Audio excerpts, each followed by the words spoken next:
Hi friends, welcome to my channel. எல்லோரும் எப்படி இருக்கீங்க? நல்லா இருக்கிறீங்களா? இன்றைக்கி நம்ம சேனலில் என்ன வீடியோ பார்க்க போகிறோன்னு பார்த்தீங்கன்னா, இன்றைக்கி ஒரு ஸ்நாக்ஸ் ரெசிபி தான் ஃப்ரெண்ட்ஸ் பார்க்க போகிறோம். அது என்ன ஸ்நாக்ஸ்னால், மழைக்கு இதமான நல்லா சுட சுட மொறு மொறுன்னு ஒரு உருளைக்கிழங்கு போண்டா ரெசிபி தான் ஃப்ரெண்ட்ஸ் பார்க்க போகிறோம். நம்ம அதை எப்படி செய்யுதுன்னு பார்க்கலாம் வாங்க.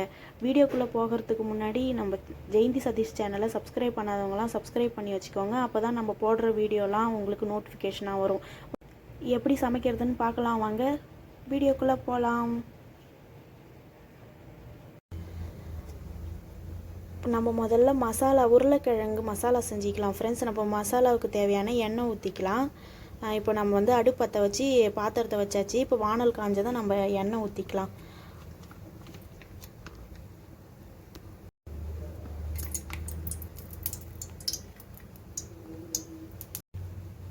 எண்ணெய் காஞ்சதை நம்ம தாளிக்கிறதுக்கு கடுகு சேர்த்துக்கலாம்.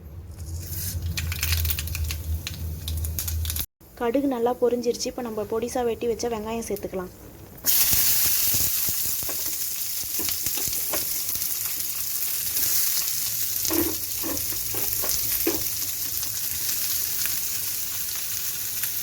வெங்காயத்தை நல்லா ஒரு கண்ணாடி பதத்துக்கு வதக்கிக்கலாம்.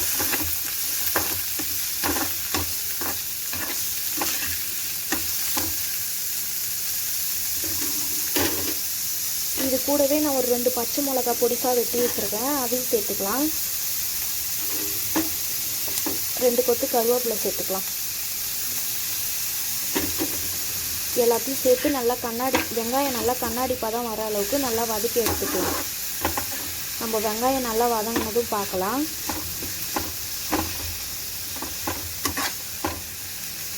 பார்த்தீங்கன்னா இது கூட கொஞ்சமாக நம்ம மஞ்சத்தூள் சேர்த்துக்கலாம்.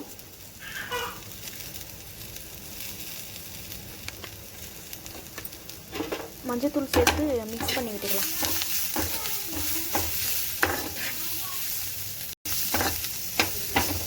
மஞ்சத்தூள் சேர்த்து நல்லா மிக்ஸ் பண்ணி விட்டுக்கலாம். நீங்கள் காரத்துக்கு தேவையான தனி மிளகாத்தூள் சேர்த்துக்குங்க. நான் குழந்தைங்களுக்கு கொடுக்கறதுனால நான் தனி மிளகாத்தூள் சேர்க்கலை. பச்சை மிளகாய் காரத்தோடு விட்டுட்டேன்.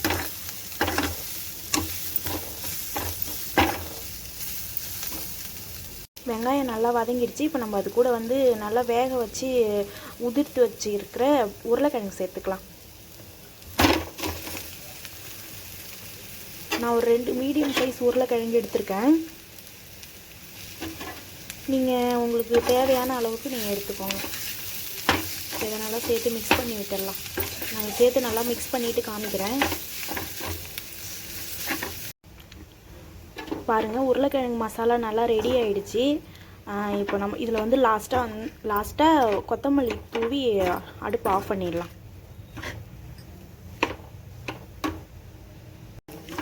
கொத்தமல்லி சேர்த்து நல்லா மிக்ஸ் பண்ணி விட்டுடலாம். மிக்ஸ் பண்ணிவிட்டு இது கொஞ்சம் ஆறட்டும். இது ஆறுறதுங்காட்டி நம்ம போண்டாவுக்கு தேவையான மசாலா ரெடி பண்ணிக்கலாம். மாவு ரெடி பண்ணிக்கலாம். பார்த்தீங்கன்னா நம்ம பஜ்ஜி போடுறதுக்கு மாவு மிக்ஸ் பண்ணிக்கலாம். நான் இன்றைக்கி பஜ்ஜி போண்டா மாவு தான் எடுத்திருக்கேன். நான் அந்த மாவே எடுத்துக்கிறேன். நீங்கள் தனியாக கடலை மாவு அரிசி மாவு போட்டு கலந்து மிக்ஸ் பண்ணி செய்கிறதா இருந்தாலும் செஞ்சுக்கலாம். நம்ம இதுக்கு இப்போ தேவையான தண்ணி ஊற்றிக்கலாம்.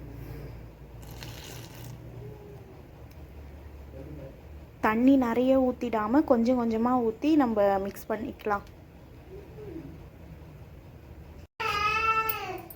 தண்ணி அப்படியே ஒரே வழியாக தண்ணி ஊற்றிட்டா தண்ணி கொஞ்சம் மாவு தண்ணியாகிடும். அதனால் கொஞ்சம் கொஞ்சமாக ஊற்றி மிக்ஸ் பண்ண பார்த்து நம்ம கரெக்டான பதத்துக்கு மிக்ஸ் பண்ணிக்கலாம். இன்னும் கொஞ்சம் கூட சேர்த்துக்கலாம். நான் மாவு கலந்துட்டு காமிக்கிறேன். பாருங்கள், மாவு நல்லா நம்ம மிக்ஸ் பண்ணியாச்சு. இந்த பதத்துக்கு மாவு ஊற்றினா இந்த மாதிரி மேலே நிற்கிறது தெரியணும். இந்த பதத்துக்கு மாவு ரெடி பண்ணால் கரெக்டாக வந்துடும். நம்ம இதில் உப்புலாம் எதுவும் சேர்க்க தேவையில்ல. அதுலேயே உப்பெல்லாம் கரெக்டாக கொடுத்துருப்பாங்க. நீங்கள் பார்த்துட்டு தேவைன்னா மிக்ஸ் போட்டுக்கோங்க. மாவு ரெடி ஆகிடுச்சு. இப்போ நம்ம போண்டா பொரிக்க அடுப்பில் வச்சு எண்ணெய் காய வச்சிடலாம்.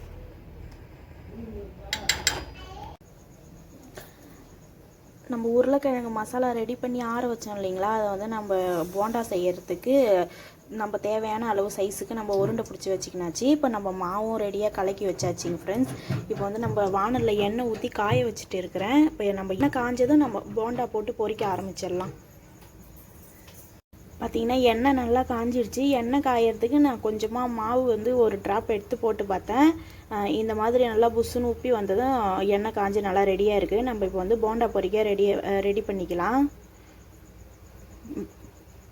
நம்ம போண்டா பொரிக்க ஆரம்பிச்சிடலாம்.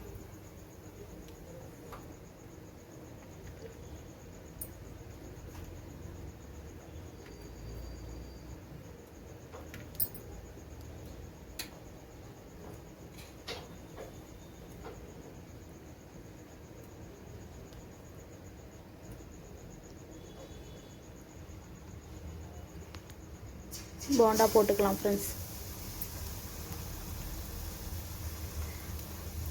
நம்ம மசாலா வந்து ரவுண்டாக உருட்டை பார்த்து கையில் ஒட்டும் இல்லைங்களா, அதுக்கு வந்து கையில் ஒட்டாமல் இருக்கிறதுக்கு நீங்கள் கொஞ்சமாக கையில் அரிசி மாவு தடவிக்கோங்க. அரிசி மாவு தடவிட்டு நீங்கள் உருண்டை பிடிச்சிங்கன்னா கையில் ஒட்டாமல் ஈஸியாக வரும் உங்களுக்கு.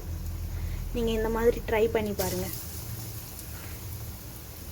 அதுமாரி மசாலா ரெடி பண்ணும் உருளைக்கிழங்கு வெங்காயம் உருளைக்கிழங்கெல்லாம் நல்லா வதக்கி ரெடி பண்ணும்போது நீங்கள் எண்ணெய் வந்து கம்மியாக சேர்த்துக்கோங்க. ஆயில் கம்மியாக சேர்க்கும்போது உருளைக்கிழங்கு வந்து மசாலா உருண்டை பிடிக்க பார்த்து உடையாமல் வரும். எண்ணெய் அதிகமாக ஆயிடுச்சுன்னா ஒன்றோடு ஒன்று ஒட்டாது, உருளைக்கிழங்கு தனித்தனியாக பிரிஞ்சு வந்துடும். நீங்கள் இந்த மாதிரி ட்ரை பண்ணி பாருங்கள்.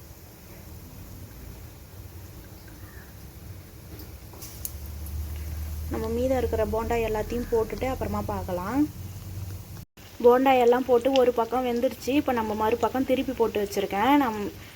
எல்லாம் நல்லா வெந்ததும் அது பார்க்கலாம். பாருங்கள்.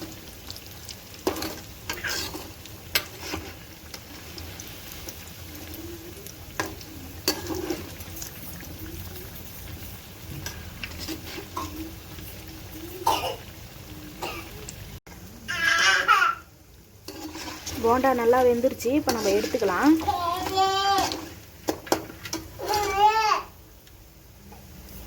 மழைக்கு நல்ல இதமான நல்ல சூடாக மொறுன்னு ஒரு உருளைக்கிழங்கு மசாலா போண்டா எப்படி செய்கிறதுன்னு நம்ம வீடியோவில் பார்த்தோம் ஃப்ரெண்ட்ஸ். உங்களுக்கு இந்த ரெசிபி வீடியோ பிடிச்சிருந்தா மறக்காமல் நம்ம சேனலை லைக் பண்ணுங்கள், ஷேர் பண்ணுங்கள், கமெண்ட் பண்ணுங்கள், உங்களுடைய ஃபீட்பேக்கை சொல்லுங்கள். மறக்காமல் நம்ம சேனலை சப்ஸ்கிரைப் பண்ணுங்கள் ஃப்ரெண்ட்ஸ். நம்ம அடுத்த வீடியோவில் பார்க்கலாம். பாய்.